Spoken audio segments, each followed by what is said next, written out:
Halo semuanya, hari ini kita akan kupas tuntas salah satu cerita terbesar di bursa kita saat ini. Merger antara Mora Telematika atau Mora dengan MyRepublic. Anggap aja saya ini mentor investasi Anda. Nah, dalam beberapa menit ke depan, kita akan bedah bareng-bareng saham ini, kita lihat mana peluangnya dan di mana jebakannya, biar Anda bisa ambil keputusan yang lebih bijak.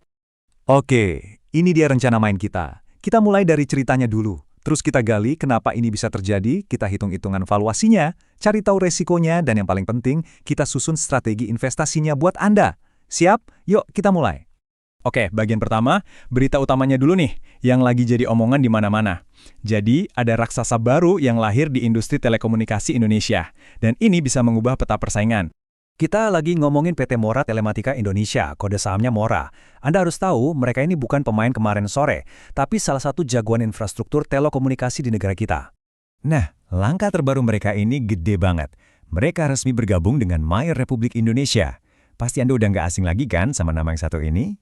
Dan ini bukan cuma wacana ya, ini sudah kejadian. Penggabungannya resmi berlaku tanggal 22 April 2026. Jadi, apa yang kita bahas ini benar-benar fresh from the oven. Terus, kenapa sih mereka gabung? Apa ceritanya? Yuk kita bedah narasi keren yang mereka sampaikan ke para investor. Ini yang biasa disebut bull case-nya. Gampangnya gini deh, strategi mereka itu mau bikin satu perusahaan telekomunikasi yang punya segalanya dari hulu ke hilir. Mirip banget kayak Telkom yang punya infrastruktur, lalu punya IndiHome untuk jualan langsung ke pelanggan. Coba bayangin ya, Moratelindo itu ibarat yang membangun jalan tol data super cepatnya. Nah, MyRepublic ini yang punya gerbang-gerbang tolnya, yang nyambungin internet langsung ke jutaan rumah dan kantor Anda. Sinergi yang kuat banget kan? Hasilnya apa? Boom! Mereka jadi penyedia layanan internet nomor 2 terbesar di Indonesia. Ini kekuatan baru yang nggak bisa dipandang sebelah mata. Oke, ceritanya emang keren banget. Tapi, sebagai mentor Anda, saya wajib ingetin satu hal penting. Cerita bagus nggak selalu berarti investasinya bagus. Sekarang, waktunya kita lihat label harganya. Pertama, kita lihat sisi baiknya. Kinerjanya emang nggak main-main loh. Laba bersihnya lompat lebih dari 82% di tahun 2025. Pertumbuhan kayak gini nih, yang bikin investor ngiler. Tapi, pertanyaan paling penting buat kita sebagai investor apa coba? Ya, betul. Berapa harga yang harus kita bayar buat pertumbuhan sebagus itu? Dan disinilah kita perlu ngerem sebentar. Harganya itu dihargai 249 kali lipat dari laba tahunannya. Biar gampang bayanginnya ya, kalau Anda beli perusahaan ini dan labanya nggak naik-naik, Anda butuh 249 tahun buat balik modal. Wow, ini valuasi yang super duper optimis. Sama juga dengan rasio price to book-nya. Harganya lebih dari 15 kali nilai aset bersih perusahaan. Ini sinyal lain kalau harganya emang udah premium banget. Coba deh kita bandingin sama pemain kelas kakap lainnya kayak Telkom dan Indosat.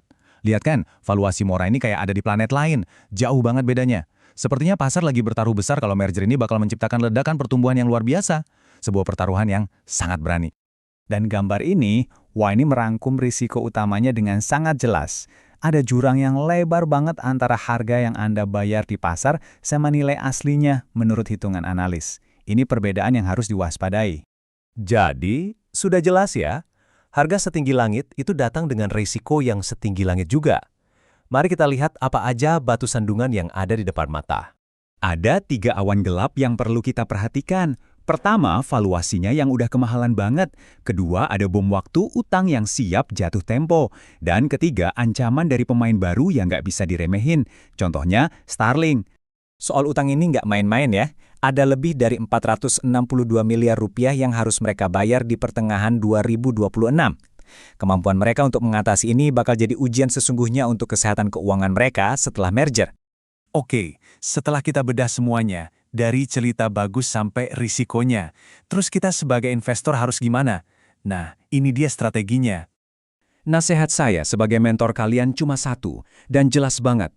Wait and see. Tahan dulu. Jangan ikut-ikutan FOMO alias takut ketinggalan. Dalam kasus ini, kesabaran adalah teman terbaik Anda.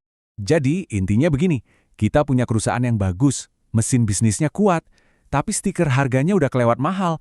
Ada ketidakcocokan yang besar antara kualitas barang dengan harga yang diminta pasar saat ini. Dan ini membawa kita ke pertanyaan terakhir. Apakah raksasa baru ini mampu tumbuh secepat mimpi para investornya?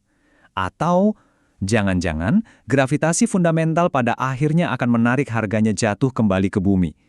Nah, ini yang akan kita saksikan bersama.